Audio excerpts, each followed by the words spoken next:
on, fellas? It's your boy Gsluke here with our DFS core picks for this week's Tour Championship. Excited to be there in person. Going to be there on Wednesday through Sunday, so gonna have an idea of how this course is playing. And in this video specifically though, gonna give you the goods from the DFS perspective. Our core picks, the 4 guys up top that I see myself building around, and at least a majority of my lineups, that whether they have a good course fit, whether it's the shots gained metrics coming in a few cases, a lot of times it's just the starting strokes, the quality of player. I expect them to be there in contention come Sunday. They're going to be core or foundational pieces of that pool of my exposure pretty much across the board. A lot of them are also outright bets that I've made. So go ahead, strap in, gonna get you prepared from that perspective, but it's also a unique one. A lot of strategy to break down, a lot more things to consider than your average week. I mean, pricing goes the whole way from 13,000 in the high 13,000s, the whole way down to $5,000 Tom Hoagie. So a lot more lineup builds that you can go with, a lot of different constructions that you can kind of mess around with building your lineups,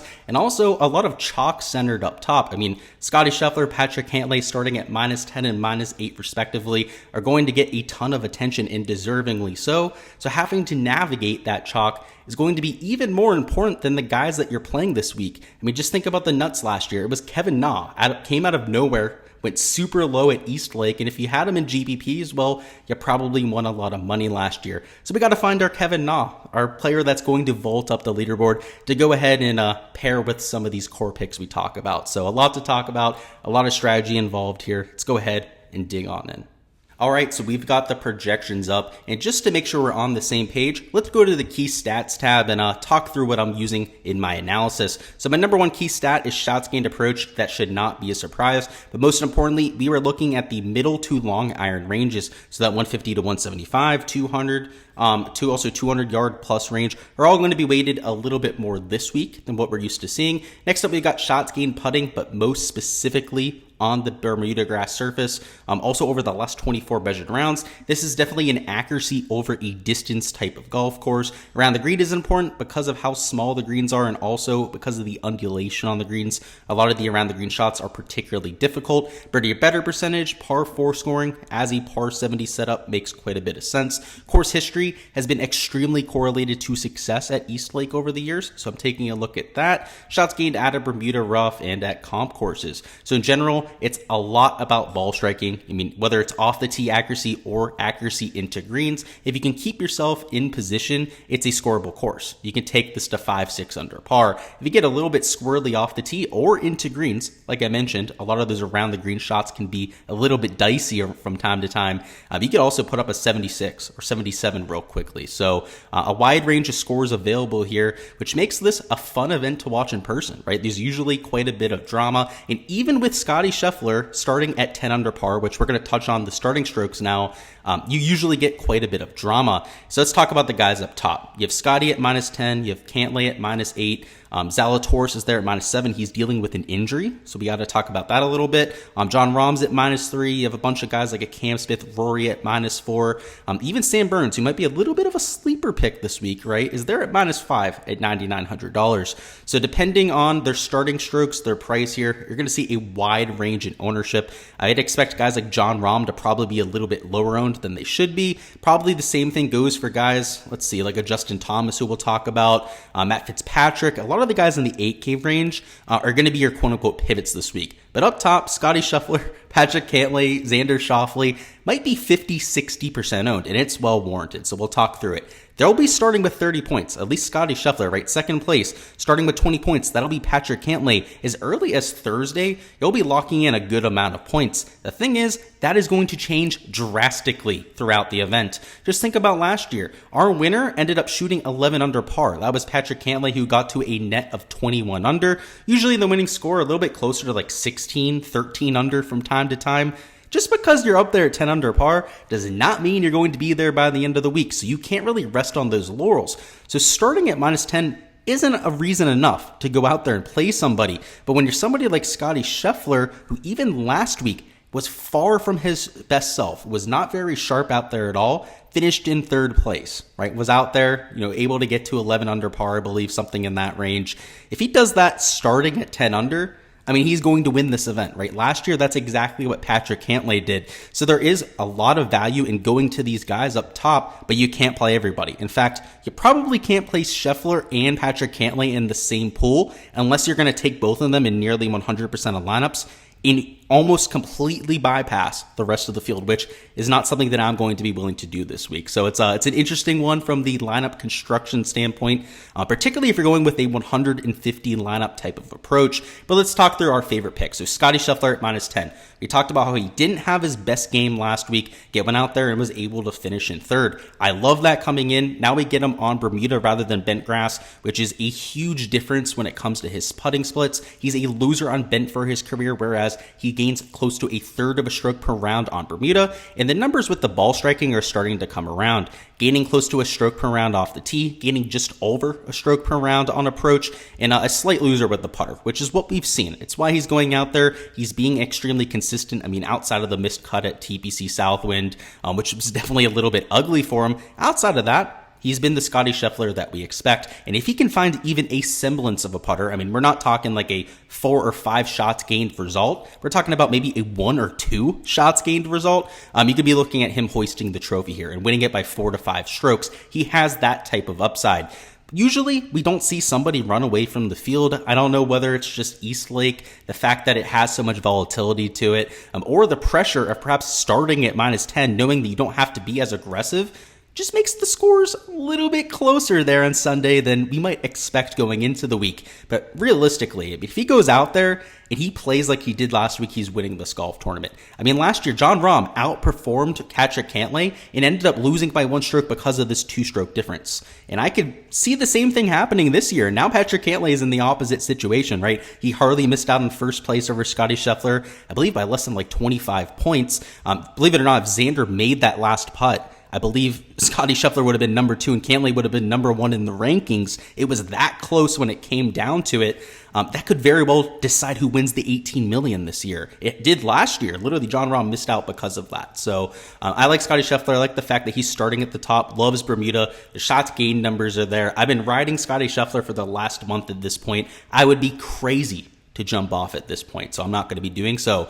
Next up, we got Xander Schauffele, who this might as well be the house that Xander Schauffele built. I mean, the course history is outstanding. I guess it's worth noting that Scotty has played here twice. He finished in the top 5 in 2020, which was extremely impressive given that he started from pretty well back. Last year finished in 22nd place, which was far from what he's looking for.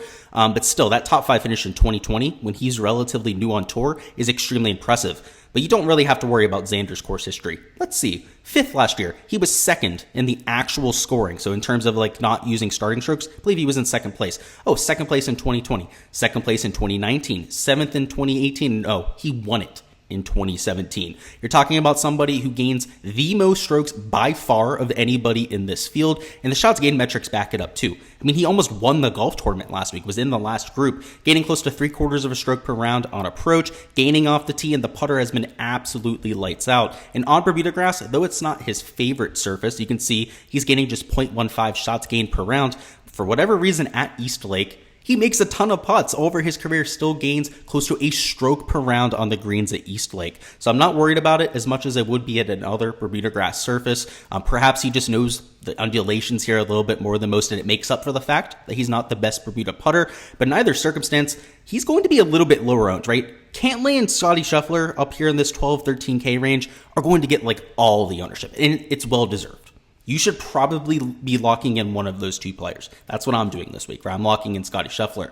But Xander Schauffele is a great guy to use as a second man in, because even though you're using about $26,000 worth of salary just taking these 2 players, you can make it work because we have guys down here like a Tom Hoagie who are $5,000. I mean, you have guys like Billy Horschel who loves this place, who's $6,900. Other value picks that I'll touch on in the videos this week that make it possible to get to that type of construction. So don't think that you can't play them together. I mean, if you wanted to play Schauffele and Cantlay together, that's also a possibility.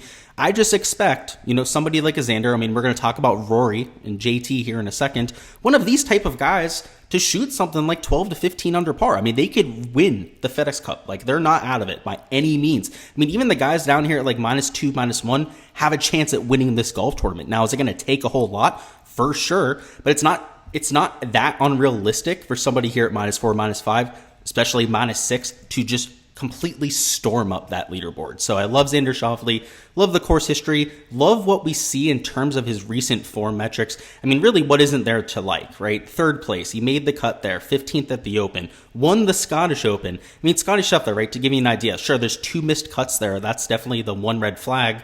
But he still finished in 3rd place last week, right? A lot of these guys are coming in with form, and people I'm definitely willing to get behind. Let's talk about Rory. Rory, a winner at this venue. If you take a look at the course history, it isn't as ideal as some other players. But let's see, 14th last year, top 10, 1st place, 7th place finish. So it isn't the elite of the elite course history as somebody like a Xander or a Justin Thomas, who we'll talk about here in a second, but he still won at this venue. He loves Bermuda. You can see, well, at least over the last 2 years, he doesn't love it quite as much as he does bent grass, but at the greens at East Lake, much like a Xander Schauffele, he's still gaining over half a stroke per round putting. So it's something that I'm willing to look past a little bit, at least on these specific greens. I don't know what it is, right? You know, you have 2 guys that struggle on Bermuda historically, but at East Lake, they don't tend to struggle. That's a little bit strange to me, to be quite honest with you. I mean, usually there's a lot of consistency there, but looking into it was something I was able to rectify.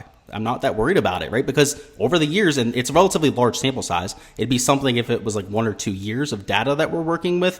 But you're talking about, what is it, 5-6 years for Xander? I believe it's at least like 7-8 years here for somebody like a Rory McIlroy. Definitely a large enough sample size to act on. And now lastly, we have Justin Thomas, who's just, not hitting the ball the best. Let's take a look at the shots gained metrics. You can see he's losing a ton putting. The approach play has come back down to earth, closer to 1/3 of a stroke per round, half a stroke gained per off the tee. I mean, look at the other guys, right? Close to a stroke per round for Scotty in every category. Xander has been unbelievable with the putter, but still gaining a bunch in each of the ball striking categories. I mean, Rory McIlroy, right, gaining close to a stroke per round off the tee, gaining 3/4 of a stroke per round on approach, and oh boy, did Rory look good there on Sunday. That's half the reason I want to play him too. He's coming in with that momentum I'm looking for. Then you got Justin Thomas. He's the one pick this week that is a little bit speculative, but the reason why I'm willing to get there is, first off, he's cheap. He's $9,400, which, given the pricing down low, is extremely doable as a 3rd man in this week. But look at this course history: 4th, 2nd, 3rd, 7th, 2nd. I mean, it's essentially Xander Schauffele here in the 9K range. And the one major difference is the form, right? Xander Schauffele nearly won last week, has been unbelievable for quite some time, won the Scottish Open. Then you have Justin Thomas, who's been kind of a train wreck of late. If you take a look at the recent form, at least the finishes, he's made some cuts, right? The only missed cut was at the Scottish, but 13th at the FedEx St. Jude, you just hardly made the cut there at the Open. He's been far from his sharpest self. So you definitely buying in on a bounce back here, but if anyone's going to do it, it's Justin Thomas. He's still a world-class player. And with all this talk we're taking, I mean, even Rory's probably going to be like 30% owned this week. You're talking about like 50% owned on Xander, probably 65% owned on somebody like a Scotty Scheffler. I mean, especially in some of the higher dollar contests, he's going to be ridiculously high owned. You're going to have to find a pivot. And one of the pivots that I'm going to be using this week, there's going to be a few here in the 9K range that we talk about perhaps through the week on some of the content, like the sleeper picks video. Justin Thomas is a perfect example of that. I mean, he could be somewhere in that 10 to 15% range, which for a normal slate might not seem like all that low ownership. But here, when guys are 3-4 times as owned here up top, it's going to be a pivot that is going to be extremely valuable, particularly if you're taking some of those chalky players. So for me, Justin Thomas, a guy I'm willing to take a shot on. I mean, over his last 50 measured rounds, you get a better idea for how he is actually playing, right? Gaining closer to 3/4 of a stroke per round on approach, gaining with the flat stick, right? Not losing close to half a stroke per round like he has over the last 24 measured rounds. He's more than capable of turning it around. Now, Bermuda isn't his favorite surface, so kind of like a Rory McIlroy, you've seen him kind of struggle of late. He doesn't have nearly the same track record as Rory. I mean, he still gains on the greens here at East Lake. I mean, obviously, if you're finishing 4th, 2nd, 3rd, 7th, 2nd at a golf course, you probably are putting at least decent, but he's still at least a positive in that category, right? So even though he's losing on Bermuda for his career, maybe won't necessarily do so at a golf course he has so much experience and so much comfortability on. So that's what I'm looking at for core picks. Going to keep it at 4. Can't give you a 6 because, again, that's like a fifth of the field at that point. So going to make sure I hunker down on the ones I like here, but just the same strategy the whole way down, right? When you get past this upper tier range, you're going to be looking at lower owned players, and you're just looking for upside, right? Guys that can get themselves up into that consideration. Don't worry about the chalk up top too much. I think you're going to hear some people in the industry this week talk about how guys up top are, super chalky. You just have to take the pivots up top. Well, last year, all of the chalk hit up top, right? In the rule of pivots, how you won the GPPs was by taking some of the value picks, like a Kevin Na, who went off last year, who was the absolute nuts. You had to have him in large field GPPs to finish in the top 1%.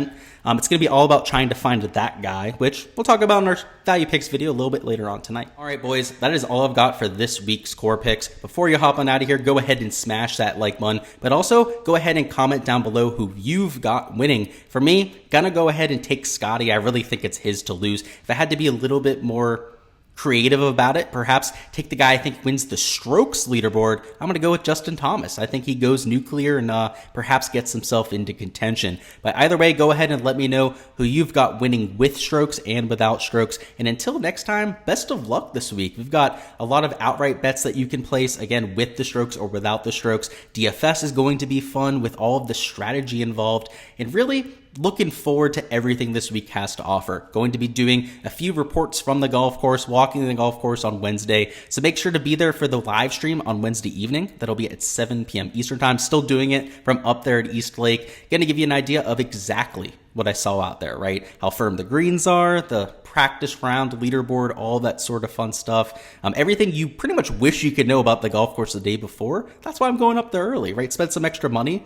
go up there, stay an extra day, go out there in the golf course. Let's go ahead and take advantage of it this week. But until then, guys, best of luck like I mentioned, and let's get this cash.